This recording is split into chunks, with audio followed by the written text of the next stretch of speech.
కొన్నారు ఎవరు? మీరే కదా.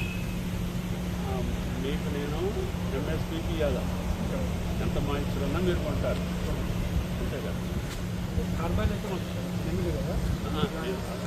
చెప్తున్నా ఇది డ్రై చేసేందుకు ఉన్నాయి కదా, వాళ్ళు ఎంతైనా కొనేస్తారు, కొని తీసుకొచ్చి ఫ్రై చేసుకొని మీకు లేదు. ఉన్నోళ్ళ సంగతి ఉన్నోళ్ళు నేనేమంటా అంటే పచ్చి కొన్నప్పుడు కానీ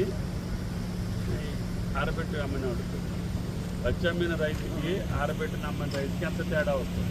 గిట్టుబాటు ఈక్వల్ ఈక్వల్. అందుకని పచ్చి అమ్మిన రోడ్ రేట్లు తీసుకుంటారు. 3 రోజులు మళ్ళీ కూలి వాళ్ళకి డబ్బులు కట్టాలి, ఇంకోటి ఎండ రోజు కొడతారు.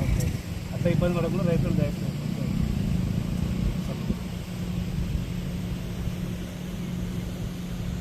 వెళ్తాను.